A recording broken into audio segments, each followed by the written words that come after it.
Joining me now to discuss all of this is Representative Stacey Plaskett of the United States Virgin Islands. She's the top Democrat on the House Select Subcommittee on the weaponization of the federal government, and she previously served as a House manager for Donald Trump's second impeachment trial. Welcome, Representative Plaskett.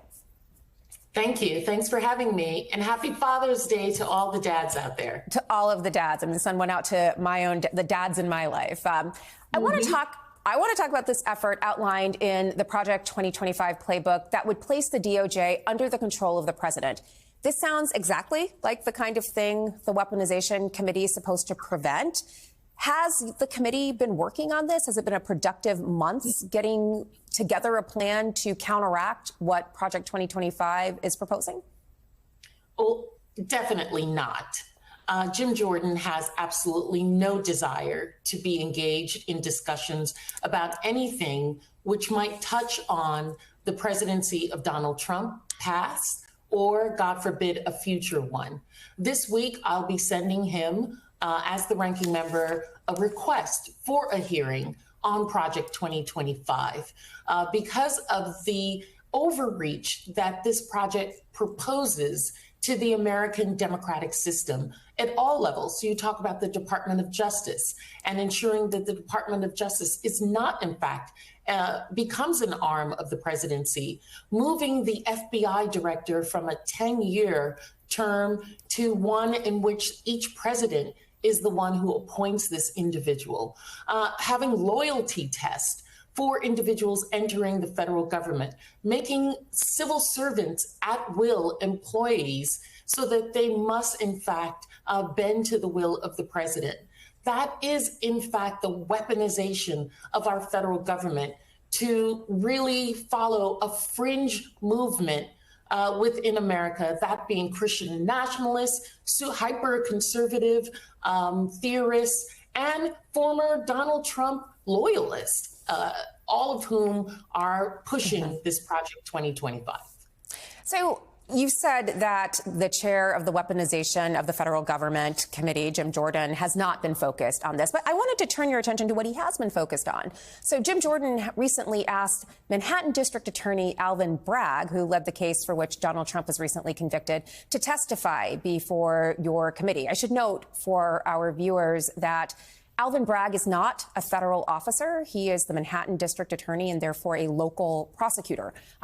Seems outside of the ambit of the committee, but nonetheless, Bragg has said he is willing to testify and will do so at a later date.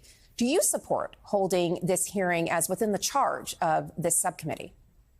I think that this is a waste of time for the Weaponization Committee. Well, let's be clear. The entire committee is a waste of time because the chair is only interested in following the whims of Steve Bannon, Fox News, and in fact, Donald Trump.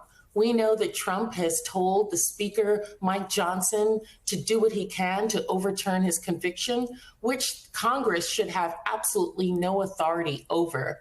And the president has asked through his emissaries, and I'm sure to Jim Jordan himself, to do what he can to advance his agenda. That is all Jim Jordan has been interested in. When suggestions have been made to have balance, to talk about weaponization that may be occurring with IRS disproportionately auditing Black taxpayers, and now Project 2025, there's absolute silence from the Republican side. Let's talk a little bit about Project 2025. The proposals in Project 2025 would essentially consolidate government authority in the office of the president, rendering the president unaccountable to ordinary checks and balances. You famously served as an impeachment manager for the second Trump impeachment. Can you say a little bit more about the whole idea of holding these individuals accountable, whether it's a former president, a future president? How has the fact that Donald Trump has been convicted of a felony but remains unrepentant about almost everything, what do you make of that? And how are we to hold him or any other future president accountable going forward? Well, I'm grateful to district attorneys, attorney generals in the states that are doing their job, who are removing themselves from the pressure that Donald Trump and his minions are pushing on, unfortunately, many of my colleagues in the House as well as in the other chamber in the Senate, and ensuring that no one is above the law. I look at individuals like Special Prosecutor Jack Smith as well, who is doing what he can to ensure that the laws of our country are followed.